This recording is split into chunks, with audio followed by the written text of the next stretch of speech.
una gran cantidad de líneas de investigación. Por ejemplo, tiene neurobiología del envejecimiento, mecanismos bioquímicos involucrados en la muerte neuronal, mecanismos asociados a la susceptibilidad sináptica, estrés oxidante en relación al péptido beta amiloide, mecanismos asociados a susceptibilidad sináptica, busca de biomarcadores. Y recientemente ha publicado dos trabajos que van en apoyo de esta charla, que es el perfil protónico de las vesículas extracelulares en relación a biomarcadores de la neurodegeneración, y después, en abril del 2021, realizó un análisis proteómico a estas vesículas a través de cromatografía. Por lo tanto, él es la persona indicada para que nos pueda hablar sobre los exosomas como estrategias para la detección de nuevos biomarcadores en enfermedades neurodegenerativas. Doctor Quirós, por favor. Voy a compartir la pantalla.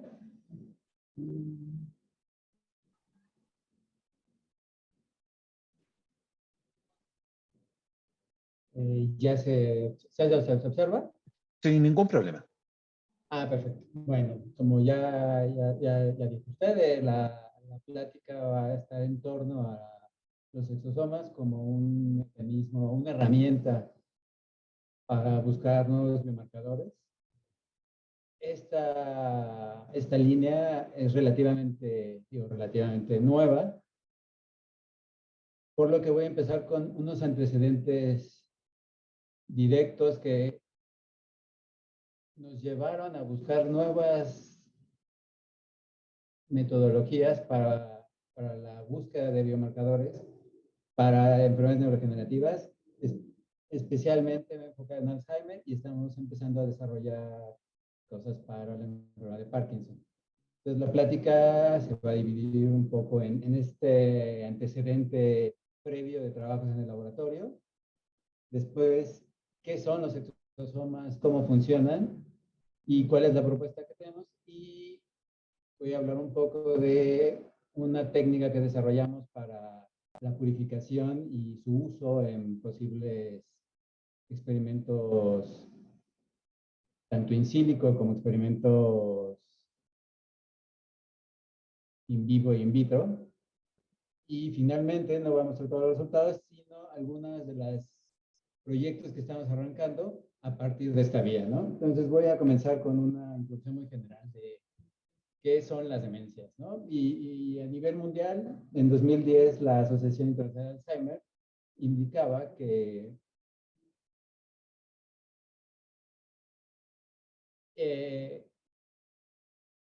las demencias iban a incrementarse de manera muy importante, y había una propuesta que para el año 2050 iba a haber alrededor de 130 personas con demencias en el mundo. Sin embargo, en el 2018 hizo una revisión de estos análisis, y lo que se observó fue que existe un incremento muy importante, y ya para el año 2018 ya había alrededor de 50 millones de personas con demencia en el mundo, y se esperaba que para el 2050 hubiera un salto de estos 130 millones a alrededor de 152 millones.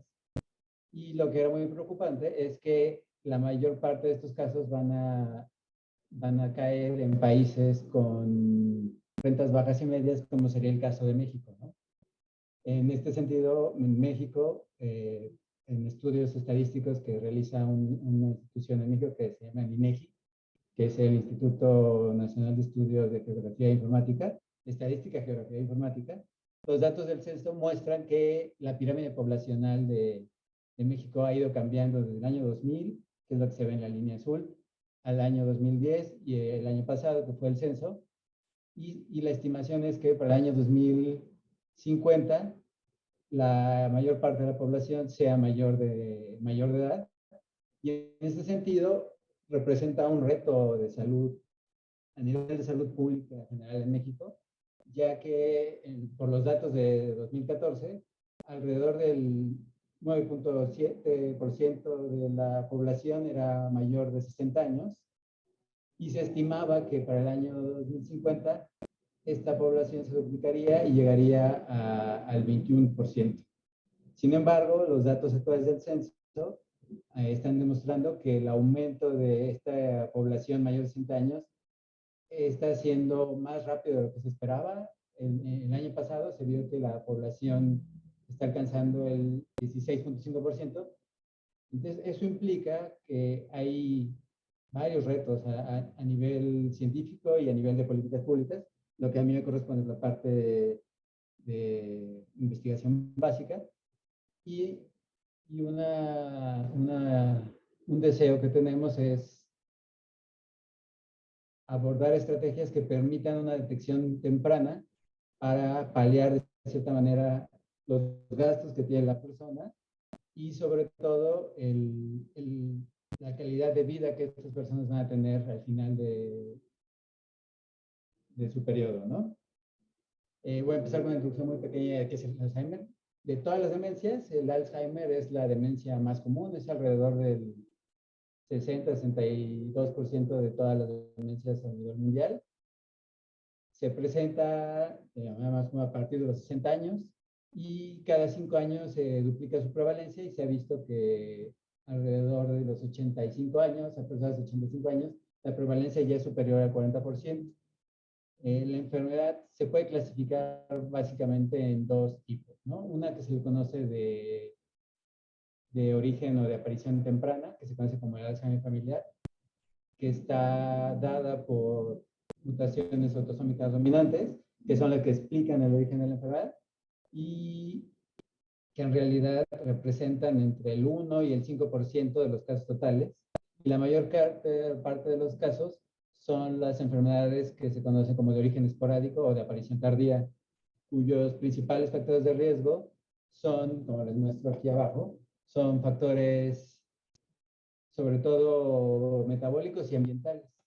Y en ambos casos se puede dividir la enfermedad como en dos fases. Una fase asintomática y una fase que algunos especialistas llaman maligna. La fase asintomática, se refiere a una etapa en donde la principal afectación se da a nivel de la terminal sináptica y alrededor de esta fase se han reportado algunos factores de iniciación como la presencia de copias extras del gen de la proteína precursora del amiloide, lo que sucede en el síndrome de Down. Por ejemplo, la presencia o no de enfermedades coronarias, de traumatismos craneoencefálicos, episodios de anoxia, el declinamiento hormonal. Y aunque no son genes determinantes, se ha visto que hay factores de riesgo que sí aumentan la probabilidad de desarrollar la enfermedad de Alzheimer, como pueden ser el gen de la poliproteína E, el polimorfismo epsilon 4, la 2-alfa-macroglobulina o un receptor lipídico, ¿no? Hasta el momento lo que se sabe es que el factor principal de desarrollo o el factor promotor principal es la edad, ¿no? Y una vez que se alcanza un periodo importante que más adelante veremos el tiempo que significa, cuando se dan los primeros síntomas clínicos de la enfermedad, esta enfermedad ya lleva mucho tiempo y entre las características principales se ven características tanto histopatológicas como clínicas, que finalmente a partir de la aparición de los síntomas clínicos hasta la muerte del paciente pueden pasar entre 12 y 20 años y va a haber un deterioro paulatino hasta que lleva a una pérdida de la independencia total del paciente, y es en esta etapa en donde la enfermedad no solo afecta a la persona que lo padece, sino también a su entorno familiar y lleva a problemas de carga de cuidador y otros factores que también pueden incidir en la calidad de vida que tengan las personas, ¿no? Clínicamente la enfermedad se caracteriza por este deterioro cognitivo que es progresivo. Se presenta en etapas iniciales pérdidas de la memoria, desorientación espaciotemporal, hay cambios de personalidad y finalmente, como les había dicho, esta pérdida de la independencia. Histopatológicamente hay algunos marcadores que son clásicos para definir la enfermedad. Uno es, hay una reducción del metabolismo energético a nivel del sistema nervioso central. Aquí les muestro una la imagen de una tomografía por emisión de positrones o PET, en donde se ve la utilización de glucosa. Y lo que ustedes pueden ver es dos personas, una persona control y una persona con Alzheimer, de alrededor de 80 años. Y se puede ver que el metabolismo energético de la persona de control o sana no se ve alterado de manera muy importante si ustedes lo comparan con una persona que tiene la enfermedad de Alzheimer. También se ve una importante atrofia cerebral y hay dos marcadores histopatológicos moleculares muy importantes. Uno es un agregado extracelular, una proteína que se conoce como la proteína beta amiloide, que tiende a agregarse en torno a las neuronas y en torno a esta agregación también se da una alta tasa inflamatoria, lo que también genera o exacerba el daño que se está produciendo en torno a estas agregaciones. Y también hay una agregación intraneuronal de una proteína que es auxiliar de los microtúbulos, que se llama la proteína tau, que tiende a hiperfosforilarse. Ante esto se agrega y no puede ser degradada hasta que llena el contenido de las neuronas y dependiendo de la etapa, llegan a formarse incluso estructuras que se conocen como fantasmas neuronales, que es lo que les muestro aquí, en donde la neurona ya ha muerto y solo queda el agregado proteico de esta proteína tau. Estas dos marcas histopatológicas tienen una distribución diferencial, tanto temporal como espacialmente, a nivel de corteza cerebral, que es lo que les muestro aquí. Lo que se ve en puntitos oscuros en negro sería la distribución de los agregados de tau, mientras lo que se ve en los puntitos claros blancos sería la distribución de la proteína beta amiloide. Obviamente hay un grado, un deterioro progresivo de esta enfermedad, en donde estos marcadores en etapas iniciales se concentran en zonas evolutivamente más viejas, como puede ser la corteza entorrinal, y conforme va avanzando la enfermedad, se va dando la dispersión y la ampliación de todos estos marcadores, hasta que ya en las etapas más avanzadas de la enfermedad en el estado severo, ya hay una casi total distribución de estos marcadores, ¿no? Un aspecto importante de la enfermedad es que, como les había mostrado anteriormente, previo a las etapas sintomáticas que pueden ser diagnosticadas clínicamente, hay una susceptibilidad sináptica que es muy importante y que determina un poco la progresión y la velocidad de progresión de la enfermedad. Lo que se ha visto tanto en estudios en modelos animales como en pacientes es que hay una clara correlación entre el contenido de proteína beta amiloide y los marcadores o algunos de los marcadores que demuestran la cantidad y la viabilidad de terminales sinápticas activas. En este caso, aquí les muestro un estudio en donde comparan la concentración de una proteína que se llama sinaptoxina, que sería un marcador de terminales sinápticas activas, y se ve una correlación inversamente proporcional con el contenido de placas amiloideas. Entonces, lo que ustedes pueden ver aquí, por ejemplo, en el hipocampo, que es una de las zonas inicialmente afectadas, es que conforme aumenta el contenido de placas amiloideas, hay una disminución en el contenido de sinapsis activas. Esto también se ha observado en estudios de imagenología en animales. Aquí les muestro un estudio donde se ve la arborización de un axón y los puntitos que se ven aquí son espinas dendríticas, que son puntos de conexión y de comunicación entre neuronas. Y lo que se observa es que más allá de la reducción normal mediada por el envejecimiento, propia del envejecimiento, en el caso de los modelos de Alzheimer, se observa que hay una disminución, hay una aceleración en la disminución y en el contenido de estas espinas dendríticas y en el contenido de espinas funcionales, porque también hay un fenómeno que se llama sprouting o rebrote, que para tratar de corregir esta deficiencia inicial, se activan mecanismos que lamentablemente no llevan a estructuras adecuadas que culminan con mal funcionamiento, y esta desconexión entre la unidad blanco y su unidad efectora provoca que haya una degeneración paulatina, ¿no? de estas estructuras.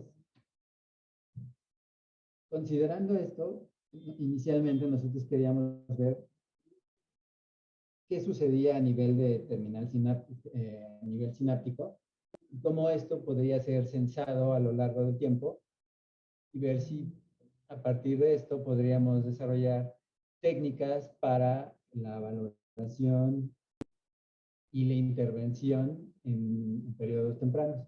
Entonces, usando como base la hipótesis del amiloide, la hipótesis sináptica del amiloide, la cual de manera muy resumida dice que formas oligoméricas y no las formas agregadas, que son estas formas que forman las placas seniles, son las responsables de alterar la homeostasis sináptica, y que esta homeostasis sináptica lleva a alteraciones eléctricas que conducen a una disfuncionalidad.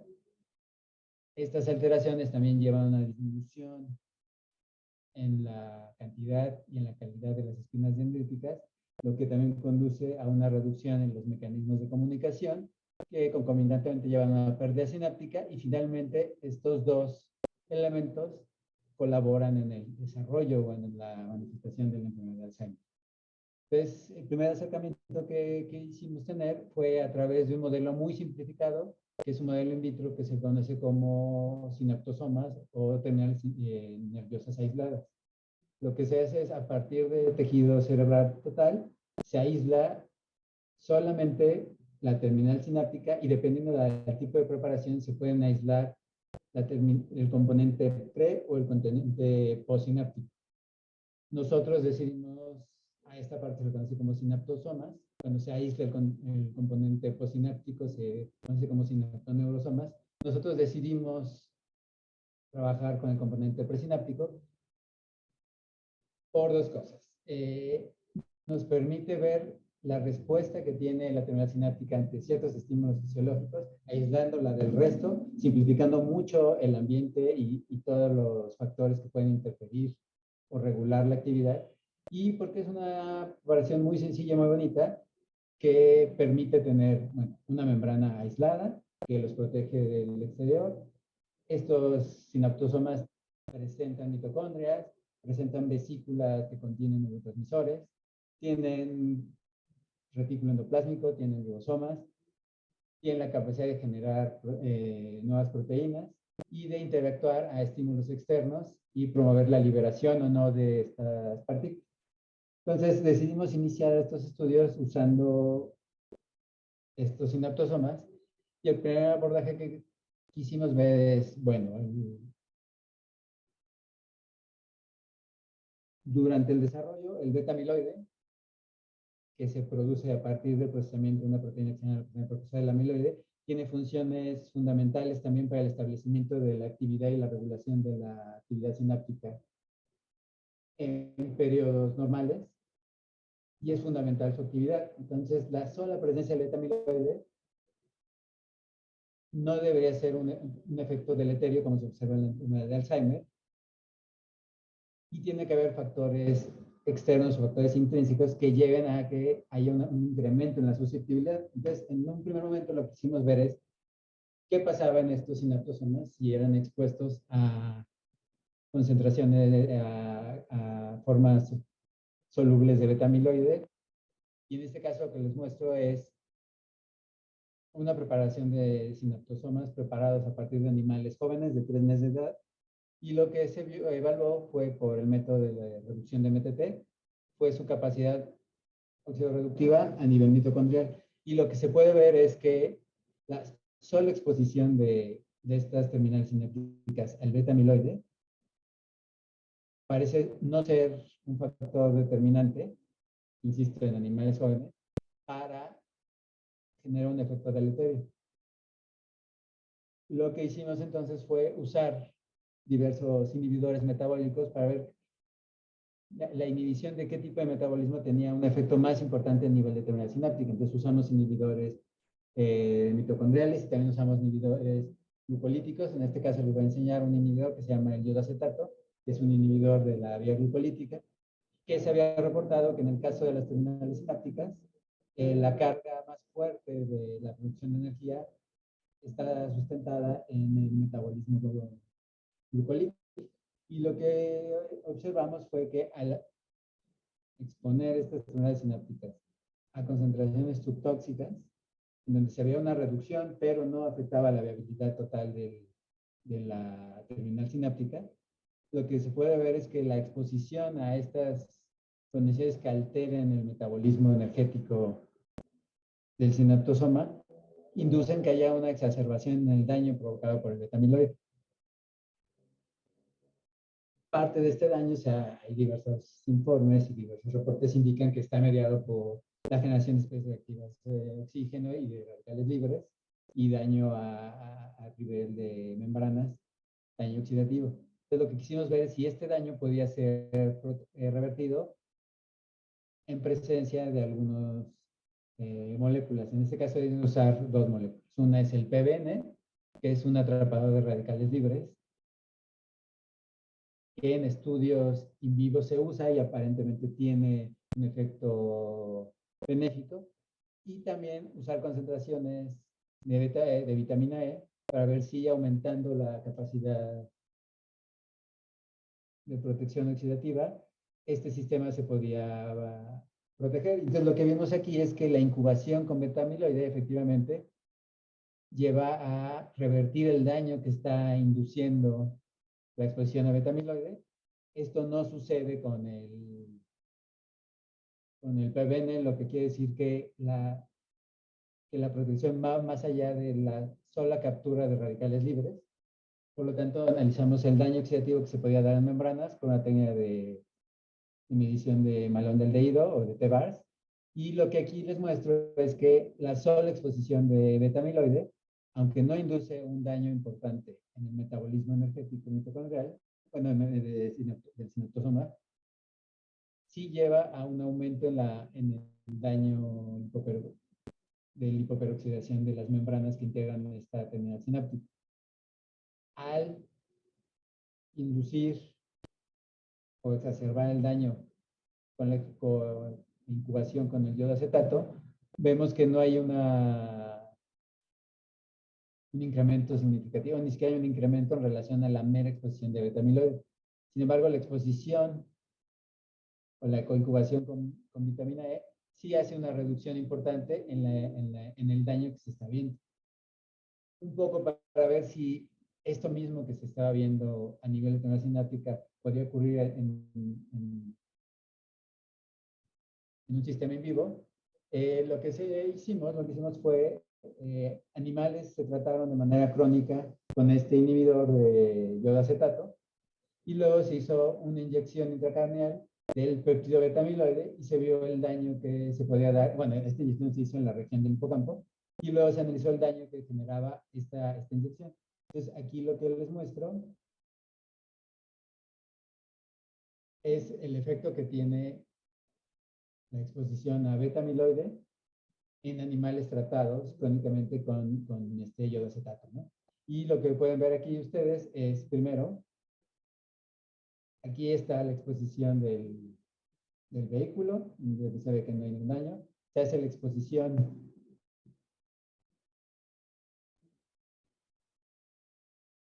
a una secuencia revuelta o scramble del péptido beta-amiloide y también se observa que no hay ningún daño. Sin embargo, cuando se hace la exposición al fragmento de beta-amiloide, se ve que es lo que se ve en esta gráfica, el volumen de daño es muy grande y esta área aumenta, y cuando se usa ya sea el PBN o la vitamina E, se ve que hay una protección de esto. Entonces, estos datos lo que nos estaban diciendo es que independientemente de que hubiera o no una exposición al beta-amiloide, tenía que haber factores intrínsecos que favorecieran una respuesta deleteria ante esta exposición. Entonces, lo que decidimos ver es qué es lo que pasaba si ustedes comparaban esta exposición en individuos jóvenes versus individuos viejos. Entonces, usando este mismo modelo, utilizamos ratas de 3 meses y ratas de 2 años, y se hizo esta preparación de sinaptosomas. Y lo que les puedo mostrar aquí es, en rojo están las sinaptosomas obtenidas de la región de la corteza, en negro están los sinaptosomas que se obtuvieron de la región del hipocampo.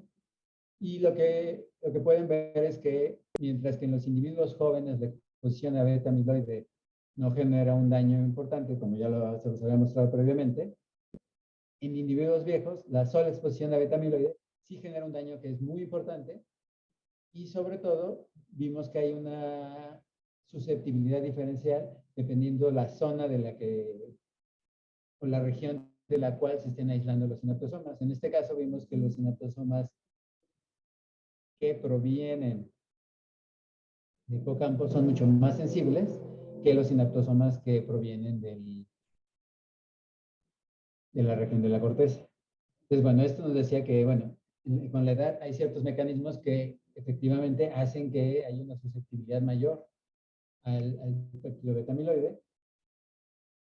Y un poco para ver qué podría ser, analizamos la cantidad de daño oxidativo que se estaba generando en estos sinaptosomas. Entonces, aquí lo que les muestro es que ustedes comparan las líneas, la barra negra son la edad de 3 meses, la barra gris es la edad de 2 años, y aquí lo que les muestro es que en condiciones control, per se, los sinaptosomas obtenidos de animales viejos tienen una cantidad mucho mayor de daño oxidativo, que es un daño oxidativo que se va acumulando, y que este daño oxidativo se exacerba en presencia de beta amiloide, que es lo que se ve en esta gráfica, ¿no? Tanto los sinaptosomas obtenidos de jóvenes como los de viejos aumentan significativamente la cantidad de malón de andehído, pero si ustedes notan, los sinaptosomas jóvenes no tienen este daño. Entonces quisimos ver qué es lo que puede estar pasando para que se diera esta respuesta diferencial más allá de este daño acumulativo que se está dando y que se refleja a nivel de generación de lípidos, ¿no? Bueno, de daño a lípidos. Entonces, lo que hicimos fue hacer un estudio en varios periodos de tiempo para ver cómo es que se está afectando el metabolismo del beta amiloide, bueno, más bien de los sinaptosomas en respuesta al beta amiloide. Y entonces lo que hicimos fue usar varios periodos de datos, ¿no? Usamos ratas de 10 días, que son ratas en las cuales aún no termina el desarrollo cerebral como tal, ratas de 3 meses, que sería el equivalente a una rata adulta, y de ahí usamos ratas de 6 meses, y ratas de 2 años, que ya se consideran ratas viejas. Y viendo la actividad mitocondrial medida por esta técnica de MTT, lo que vimos es que la actividad máxima a nivel mitocondrial se alcanza alrededor de los 3 meses y después hay una reducción dependiente de la edad. Cuando hicimos el análisis de qué es el efecto de este metabolismo que es propio de cada una de estas edades en relación a su exposición con beta amiloide, lo que hicimos fue tomar cada una de estos valores basales de absorbancia relativa y los pasamos a un porcentaje. Entonces, cada uno de estos está comparado con el 100% relacionado con su edad. Entonces, el 100% de este es considerando este estado basal y se hizo eso para cada grupo de edad. Entonces, lo que podemos ver es que desde 10 días hasta 2 años, la exposición a beta amiloide tiene un efecto deleterio conforme va envejeciendo el organismo. Entonces, en este caso, aquí pueden ustedes observar que la exposición de animales que están en un estado constante de desarrollo como a los 10 días, ni siquiera tiene un efecto deleterio. Y esto también se explica porque parte de los mecanismos para el sprouting, la ramificación y desarrollo de espinas de axones y de espinas dendríticas en estas etapas está mediado por la exposición, o más bien por la expresión de la proteína precursora del amiloide, y por tanto la generación de beta-amiloide. Por eso se podría entender que a estas edades no se ve ese efecto. Sin embargo, ya cuando ya está establecido el sistema, se ve que va habiendo una susceptibilidad que va incrementándose con la edad. Entonces, lo que quisimos ver es qué estaba pasando, ¿no? Con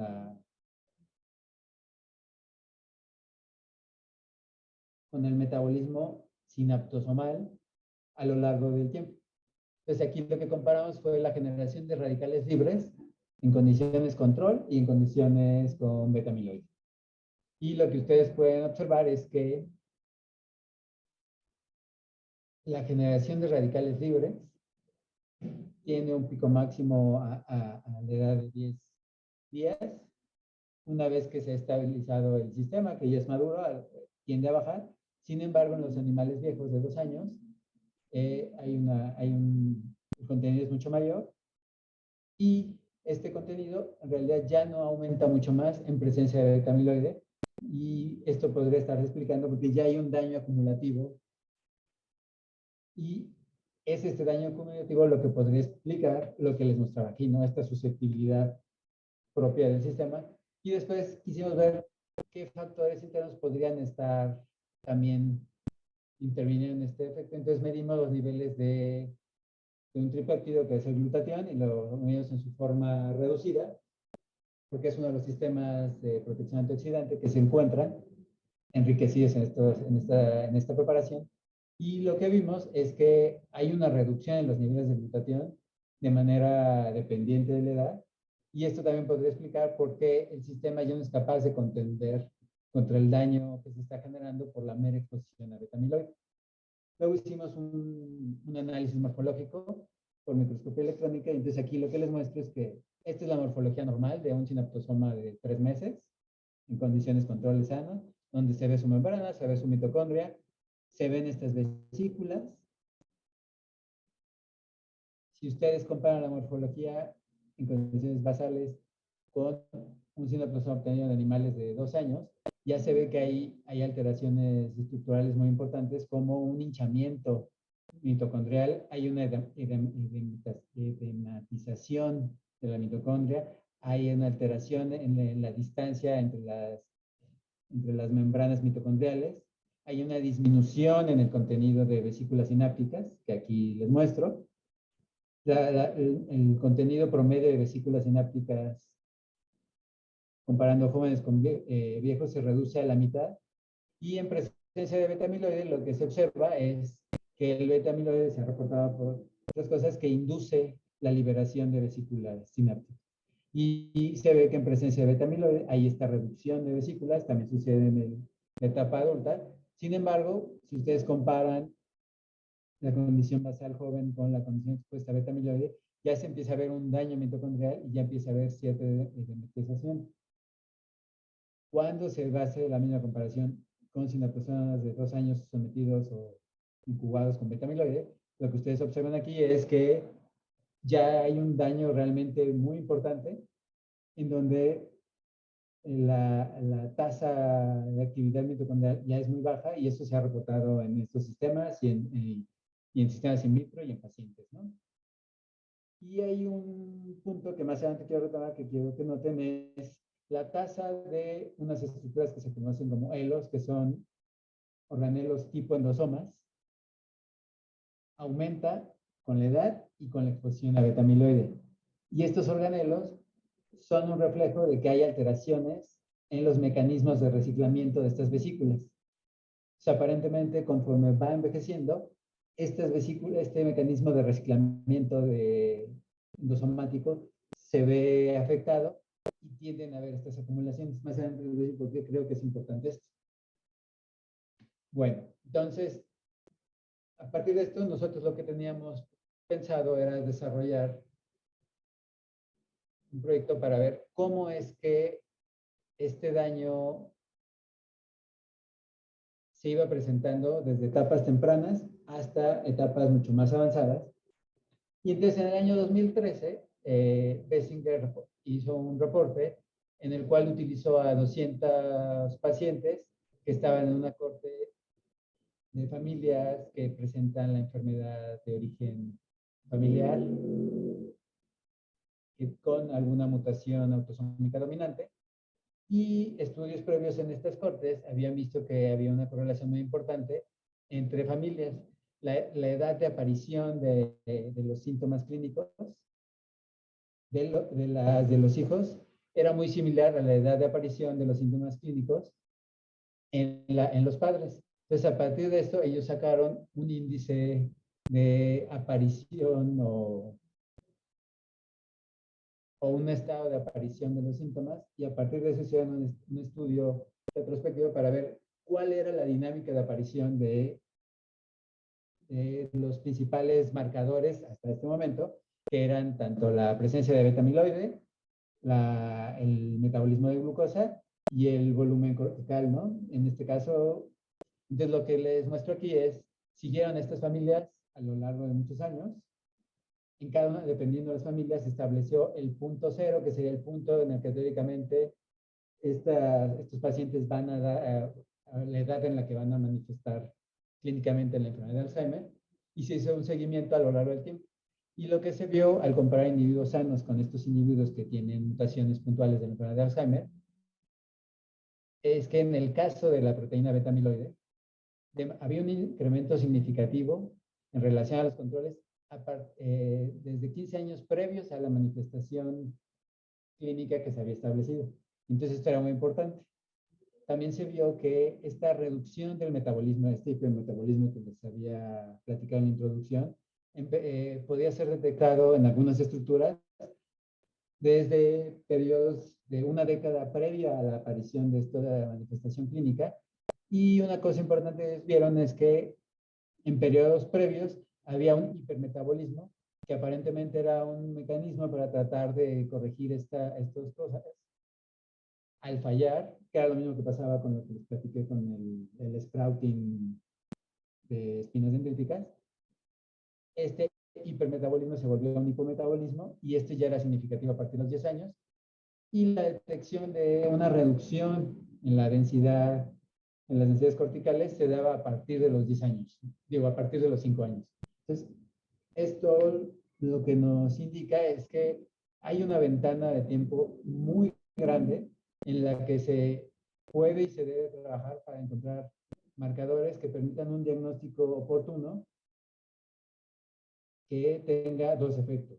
Uno es retrasar de manera importante, bueno, primero diagnosticar la enfermedad, y de manera concomitante también retrasar y mejorar la calidad de vida de estas personas.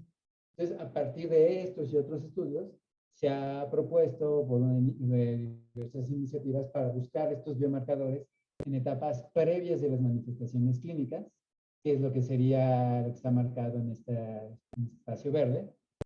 Y lo que se ha propuesto es que tanto el contenido de beta-amiloide en líquido cefalorraquídeo como el de tau, como el contenido de beta-amiloide a nivel del sistema nervioso central tomado por un compuesto que se llama Pittsburgh, que se une a beta-amiloide y es detectado por técnicas de PET, también la microgliosis por técnicas de PET, y ver la actividad cerebral y la atrofia cerebral por métodos de resonancia magnética.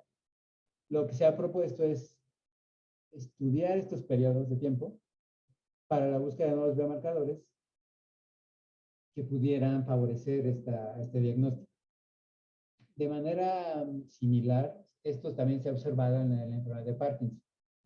Bueno, Parkinson, como ustedes saben, también es la segunda enfermedad neurodegenerativa más común después del Alzheimer, y se estima que para el año 2040 el número de pacientes va a superar los 12 millones. También clínicamente se considera que es un trastorno del movimiento que se caracteriza por temblor, por rigidez, brasinesia, y histopatológicamente, al igual que la enfermedad de Alzheimer, primero presenta la muerte de células dopaminérgicas en una región que se conoce como la sustancia negra, y también la presencia de agregados proteicos, entre los cuales los principales son una proteína que se conoce como alfa-sinucleína y forma estas estructuras que se les conocen como cuerpos de Lewis. Y al igual que con el Alzheimer, se han reportado más allá de genes con un efecto autosómico dominante, También hay algunos genes que se consideran factores de riesgo que pueden aumentar la propensión a desarrollar la enfermedad de Parkinson, y que de manera similar a lo que sucede con el Alzheimer, la distribución entre casos familiares y casos esporádicos es muy parecida, ¿no? Entre el 1 y 5% de los casos familiares y más del 95% de los casos esporádicos. Aquí les muestro una tabla donde se ve una recopilación de los síntomas tanto motores como no motores en la enfermedad de Parkinson.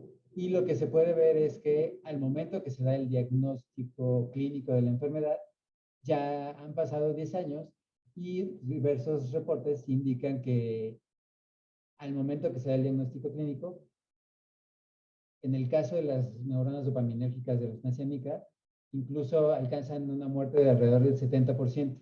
Entonces, el actuar en este momento ya no es tan eficiente porque ya no tienen el sustrato y todo el microambiente que se genera producto de esta muerte ya no se puede revertir de manera tan sencilla.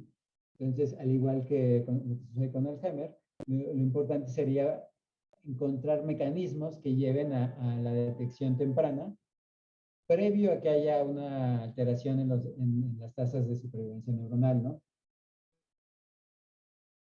Y aunado a esto, diversos reportes han demostrado que hay un mal diagnóstico de la enfermedad, que en el caso de Alzheimer puede alcanzar un 17% total, y en el caso de la enfermedad de Parkinson es una cuarta parte del total de los casos.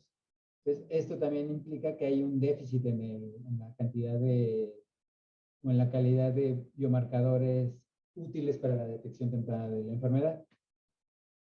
Esto nos llevó entonces a tratar de plantear de qué manera nosotros podíamos tratar de censar de formas no invasivas qué estaba sucediendo a nivel del sistema nervioso central y analizar o tratar de hacer un seguimiento de estos cambios previo a que se dieran estas manifestaciones clínicas cuando ya la enfermedad está muy avanzada.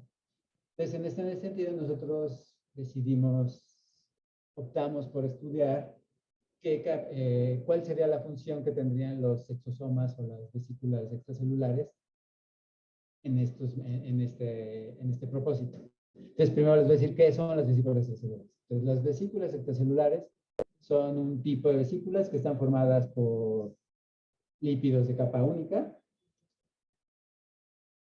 Perdón, muy más rápido, lípidos de capa única, de capa sencilla, perdón, y dependiendo su mecanismo de origen, se clasifican como exosomas, microvesículas o ectosomas, micropartículas y cuerpos apoptóticos. Y esto también está determinado por los mecanismos de biogénesis de este tipo de vesículas. Los exosomas como tales, que son los que voy a hablar a partir de ahora, se originan a partir de su formación en una estructura que se llaman cuerpos multivesiculares, los cuales se fusionan con la membrana plasmática y liberan los exosomas. También hay los que se llaman los ectosomas o micropartículas, los cuales se originan a partir de la gemación de vesículas, pero directamente desde la membrana plasmática. Entonces, estos dos tipos de poblaciones aparentemente son ubicuas al organismo y tanto en organismos muy sencillos como evolutivamente hablando, hasta en humanos, los exosomas se expresan de manera general y prácticamente todos los tejidos celulares son capaces de expresar estos exosomas. Y lo que es muy importante es que estos exosomas pueden ser detectados tanto a nivel de plasma sanguíneo, orina, se ha encontrado en esperma, en leche materna. Entonces, aparentemente los exosomas, bueno, aquí nada más para ver, esta es una micrografía donde se ve un cuerpo multivesiculado con vesículas intraluminales que muy probablemente se van a fusionar y van a liberar estos exosomas. Entonces, esto lo que ha hecho es que se proponga a los exosomas como un sistema de comunicación intercelular. Y bueno, pero ¿qué son los exosomas? Entonces, estos exosomas tienen esta característica o se les ha propuesto como un sistema de comunicación intercelular porque tienen varios componentes, tanto a nivel lipídico, de ácidos nucleicos y proteínas, que son determinantes para su reconocimiento y para su función dentro de determinadas estructuras celulares. Entonces, en el caso de la composición lipídica, tiene una composición especial, lo cual hace que interactúe con regiones específicas de la membrana y con diferentes tipos celulares. También tiene un contenido diferenciado de ácidos nucleicos, tanto de RNAs, microRNAs y otros RNAs no codificantes, y toda una red de proteínas que pueden tener actividades tanto enzimáticas como regulatorias, como también se ha visto que moléculas de citoesqueleto pueden ser transportadas, moléculas que participan en mecanismos de transducción de señal, y tiene una serie de marcadores transmembranales que tienen varias funciones. Una es la identificación de estas partículas y otra es su interacción. Entonces, a partir de esta estructura, lo que se ha visto es que existen varios modelos se ha propuesto varias formas de interacción de los exosomas. Una es su transferencia completa y la liberación del contenido. Obviamente, esto es a través de la vía endocítica, una vez que pase a endosomas tempranos, endosomas tardíos, y endolisosomas para que se dé la liberación del contenido.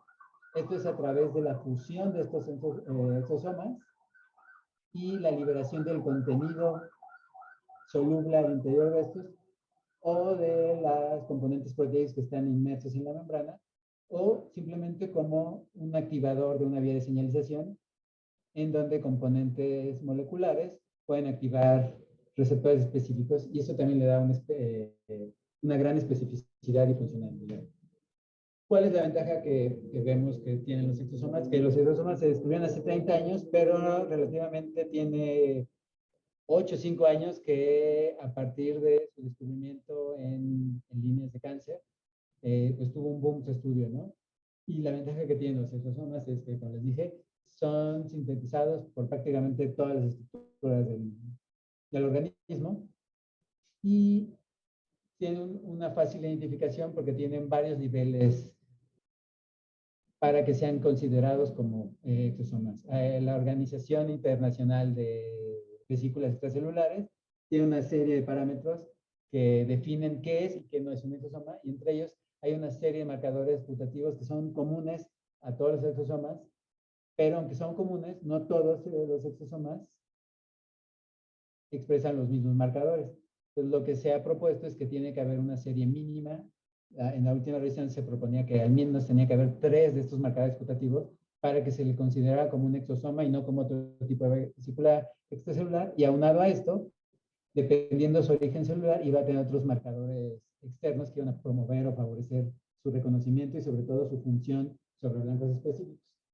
Y lo que se sabe es que de manera muy importante los exosomas cambian su contenido y alteran su función dependiendo el estado fisiológico que tenga la célula. No es lo mismo en un estado sano que en un perfil de enfermedades, o durante el envejecimiento, donde se va a ir cambiando el contenido que portan los exosomas y también la cantidad de exosomas que se pueden liberar o no. Entonces, aparentemente, esto lleva a que pueda haber un perfil exosómico para cada una de estas enfermedades. Esto nos lleva a creer que el uso de exosomas tiene un potencial capacidad para diagnósticos clínicos, ya que se pueden aislar relativamente fácil en muestras de pacientes o en modelos de estudio, ya sean en modelos animales o in vitro, para que se dé la purificación y que se hagan tanto estudios proteómicos o como análisis de ácidos nucleicos, que permita la identificación de posibles nuevos marcadores y que estos posibles nuevos marcadores puedan funcionar tanto para actividad diagnóstica como para prognosis o para evaluar la respuesta terapéutica. Entonces, esto nos ha llevado a proponer a los exosomas como un sistema acarreador que nos podría permitir la identificación de nuevos biomarcadores. Y como biomarcadores me refiero, esta es la definición canónica que se tiene, un biomarcador es una característica que puede ser objetivamente medida y se evalúa como un indicador de un proceso biológico, ya sea en condiciones fisiológicas normales o patológicas, o en respuesta, ¿no?, a una intervención. Nuestra propuesta es usar estos exosomas como un método no invasivo, porque como les mostraba anteriormente, los exosomas pueden ser liberados al torrente sanguíneo, y más adelante les voy a mostrar que hay evidencia que comprueba, o que al menos actualmente eso indica, que la liberación de los exosomas periféricos puede reflejar el estado del sistema nervioso, bueno, en el caso que a mí me interesan las enfermedades neurodegenerativas, el estado general que esté el sistema nervioso en el momento en el que son liberadas. ¿Cómo queremos estudiar estos nuevos biomarcadores? Es a través de análisis proteómicos para buscar nuevas proteínas o redes moleculares que se vean afectadas durante la fisiología normal y que estos sean de aparición temprana y que sean distintos a los biomarcadores tradicionales. Y los queremos enfocar más bien a alteraciones en la actividad sináptica como un estado, una marca diana de la salud del sistema al momento que se está desarrollando una enfermedad, ¿no? Les había dicho, los exosomas ya son usados de manera muy común y hay bastantes kits y métodos de aislamiento de exosomas. Sin embargo, tienen un problema, que es que, aunque sí hay una gran capacidad de aislamiento de estos exosomas, la pureza no es tan alta como se requiere. Entonces, esto, y más si estamos hablando de análisis proteómicos, entonces en este sentido necesitábamos buscar un método que permitiera una mejor separación de estas poblaciones. En este caso, con el doctor Eduardo Martínez, que del Instituto Nacional de Medicina Genómica, el INAGEN, en México, él se ha encargado, o su línea de investigación es el uso o el efecto que tienen los exosomas en diversas enfermedades, en diabetes, en cáncer. Y junto con él nos dimos a la tarea de desarrollar un método, o más bien nos asociamos con él, que él ya tenía empezado este proyecto, a desarrollar un método que nos permitiera una mejor definición de estas poblaciones de exosomas. Y inicialmente este método estaba planeado a partir de medio cultivo y lo empezamos a también desarrollar para el aislamiento a partir de plasma sanguíneo y directamente de tejido. Se desarrolló un método, que aquí está la cita del artículo, en donde se denomina como el método PURESEC, que combina dos técnicas de separación. Una es la precipitación y esta es la cromatografía. Y esto nos llevó a la obtención de dos poblaciones definidas de sinaptosomas, que son las que les muestro aquí. Y se nombraron como la población A y la población B, ¿no? El subgrupo A y el subgrupo B.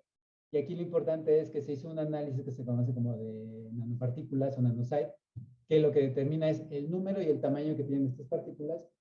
Y esto también es una confirmación de que sean o no exosomas. Entonces aquí lo que les muestro es este análisis de tamaño de partículas y distribución, tanto del grupo A como del grupo B. Y como pueden ver, el tamaño y la distribución de estas dos subpoblaciones es distinto. También se hizo una caracterización molecular, que es la que les muestro aquí. Todos estos son marcadores que les había mostrado previamente, que eran marcadores de membrana, tetrafaminas e inmunoglobulinas, que se usaban como marcadores de estos exosomas. Y aquí lo que les muestro es que estos exosomas que aislamos, estas dos poblaciones, efectivamente pueden interactuar con células. Entonces aquí se hizo en un primer abordaje, se les tiñó los exosomas con un marcador fluorescente lipídico que se llama BodyPy. Y lo que hicimos fue fusionar exosomas marcados con BodyPy y ver si estos se integraban a células en cultivo, y es lo que se observaba aquí. Entonces, bueno, esto nos daba un poco la certeza de que este método nos daba una mayor precisión y seguridad en la capacidad de separar poblaciones. Entonces, la siguiente etapa era la caracterización proteómica de estos. Pasamos por varios problemas hasta que finalmente vimos que el método más adecuado era un marcaje isobárico para la determinación proteómica, el cual nos garantiza que haya una mayor precisión y sobre todo que haya una mayor cantidad de proteínas nuevas que se puedan estar describiendo. Entonces aquí les muestro un análisis de las proteínas que se describieron y cómo era la distribución en estas poblaciones. Se puede ver que hay una distribución, pues comparten realmente muchos componentes, solo hay componentes específicos en una de estas dos poblaciones, pero lo que sí se puede ver con este análisis marcaje isobárico es que la proporción de algunas de estas poblaciones es distinta en cada una de estas subpoblaciones. Eso nos habla también que puede llevar a que la función específica de estos exosomas a nivel fisiológico puede ser distinta. Eso en este caso no vamos a discutir. Y aquí lo importante es este marcaje, este análisis nos permitió obtener un número importante de nuevos marcadores que no se habían obtenido previamente.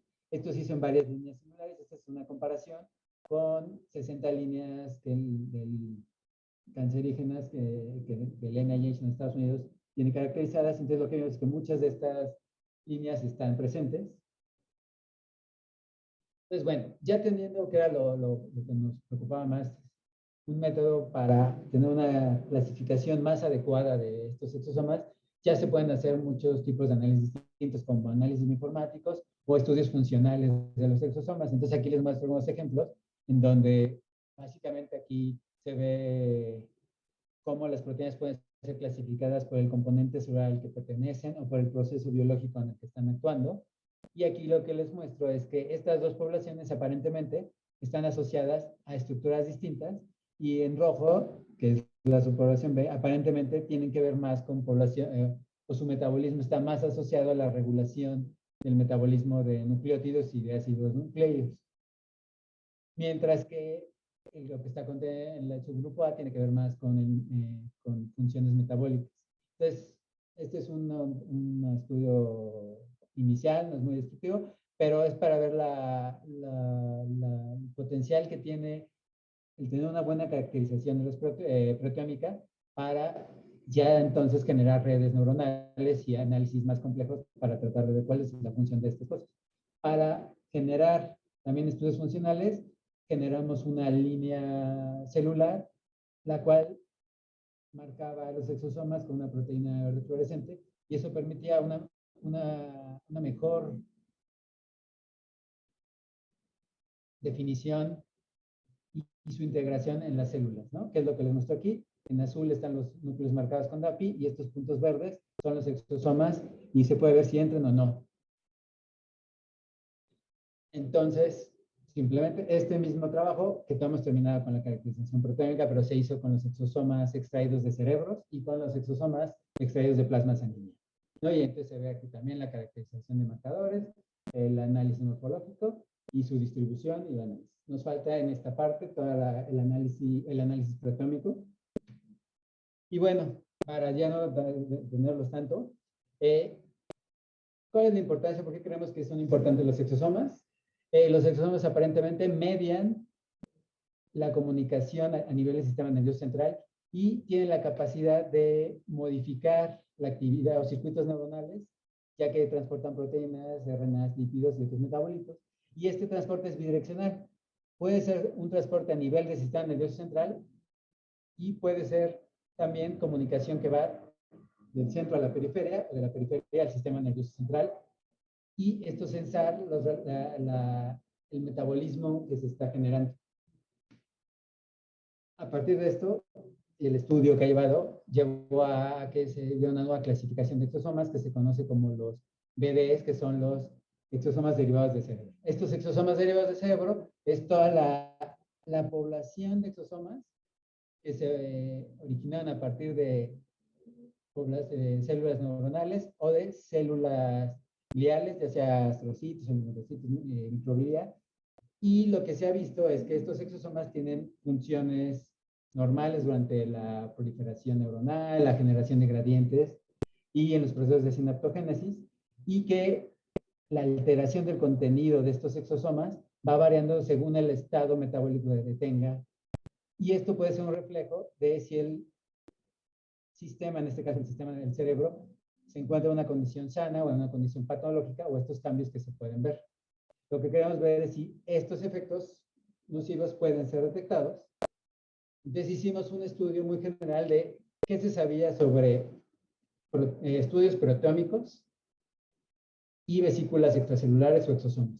Entonces aquí está más un resumen de un análisis sistemático de estudios proteómicos hechos en vesículas extracelulares, tanto de pacientes de Alzheimer y modelos, y pacientes de Alzheimer y modelos de Alzheimer. Y lo único que les muestro aquí es que el contenido, el de los exosomas, puede variar dependiendo la patología en cuestión de la que estamos hablando. Entonces, en verde les muestro proteínas relacionadas con la enfermedad de Alzheimer, en azul proteínas relacionadas con la enfermedad de Parkinson, en rojo, las letras rojas son componentes proteicos que son fundamentales para la biogénesis o la generación de estos exosomas. Y aquí lo que podemos ver es que también hay componentes que son marcadores de enfermedades, tanto de Parkinson como de Alzheimer, y que a su vez pueden alterar los mecanismos de biogénesis y rellenado de estas proteínas. Entonces, simplemente aquí les muestro varias pruebas donde se ha demostrado que tanto la proteína tau como la proteína beta-amiloide o alfa-sinucleína para Alzheimer o para Parkinson se ha reportado en estas enfermedades, y que variaciones en estos genes alteran la tasa de formación de estos exosomas. Aquí lo que es muy importante es que hasta este momento no se sabe si el exosoma per se puede ser un mecanismo simplemente de eliminación de componentes deleterios o un mecanismo de propagación de esta enfermedad. Y en este sentido hay información encontrada, ¿no? Hay información que respalda que es un mecanismo de dispersión, como ha sucedido en enfermedades priónicas y otras enfermedades. Y también se ha visto o se ha propuesto que puede ser un mecanismo para tratar de aislar y revertir el daño que se está generando. Ya para terminar, para no extenderme más, aquí simplemente lo que les quiero mostrar es que muchas de estas proteínas que les estaba mostrando aquí son componentes fundamentales del sistema endolisosomal. Y lo que se ha visto en diversas enfermedades neurodegenerativas es que los mecanismos endolisosomales y la interacción entre endosomas, lisosomas y mitocondrias se ve alterada, y que esta alteración genera cambios en los mecanismos de biogénesis de los exosomas, y que además, adicionalmente, esta tasa a nivel del sistema nervioso central está regulada por la actividad intrínseca de la neurona. Entonces se ha visto que la liberación de exosomas también está mediada por la actividad eléctrica.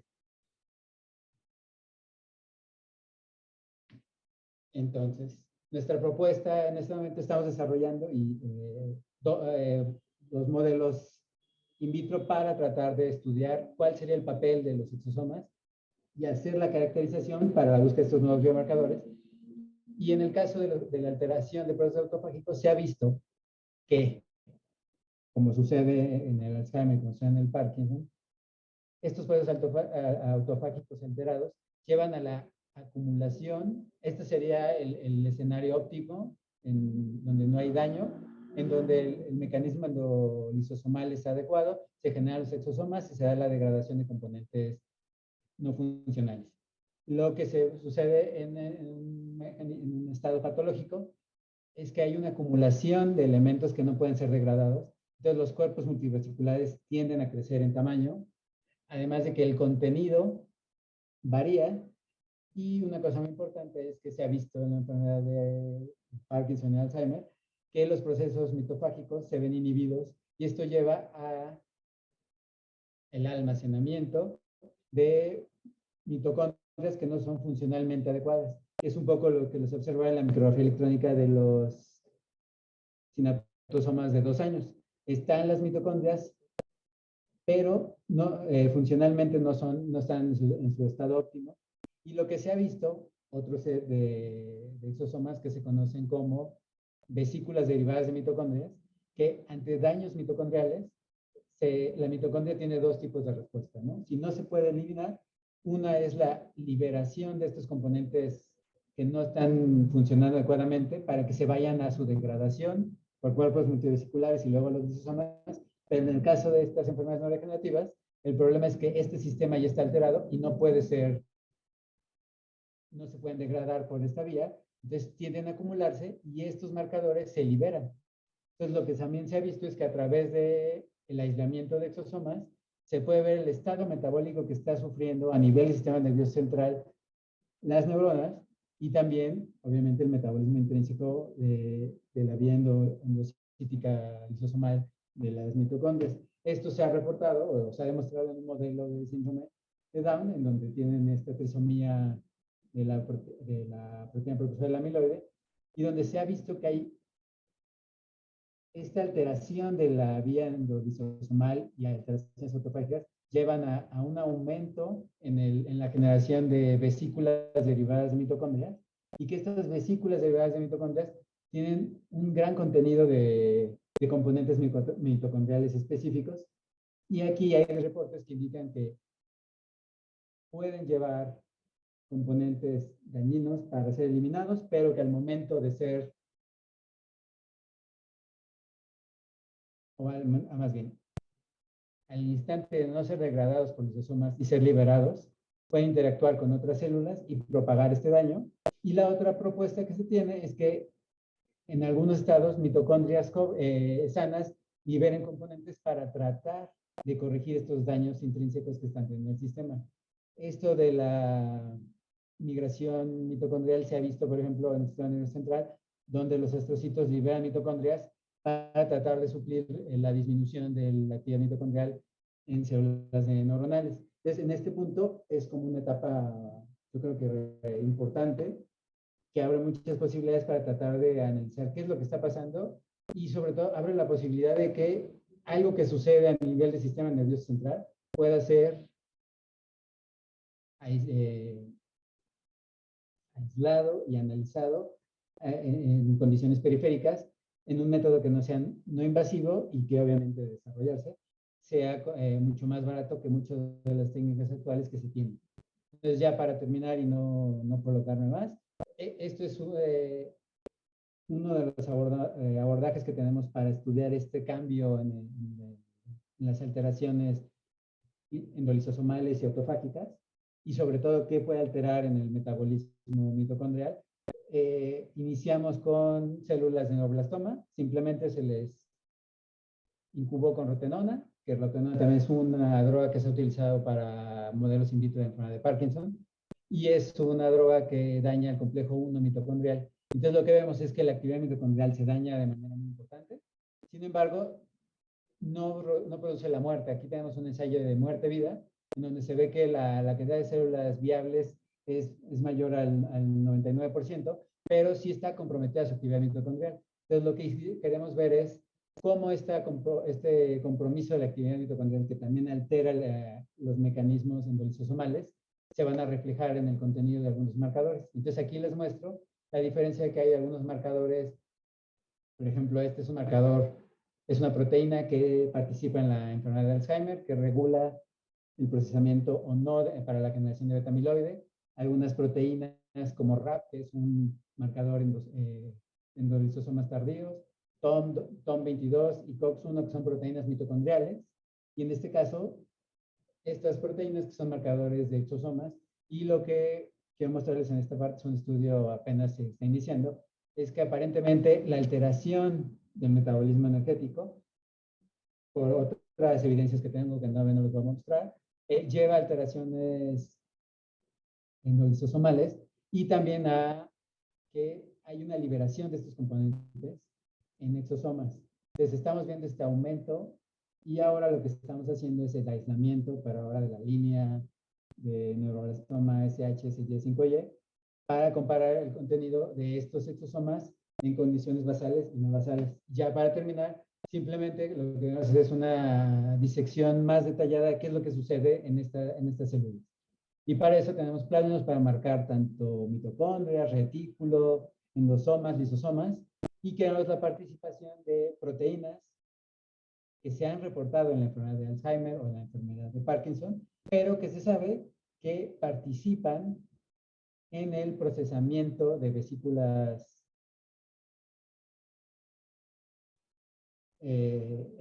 exosomas y sobre todo que aparentemente tienen un papel en la regulación autofágica, tanto a nivel mitocondrial como de otros mecanismos. Pues bueno, para ya no alargarme más, discúlpenme si extendí más. Aquí dejo bueno, antes los colaboradores, sobre todo al profesor Eduardo Martínez, a la doctora Carolina Arias en la UNAM, en las Investigaciones Biomédicas, y al doctor Israel Pichardo, que fue el que nos ayudó en todos los estudios de proteómica, ¿no? Y bueno, finalmente, gracias y pues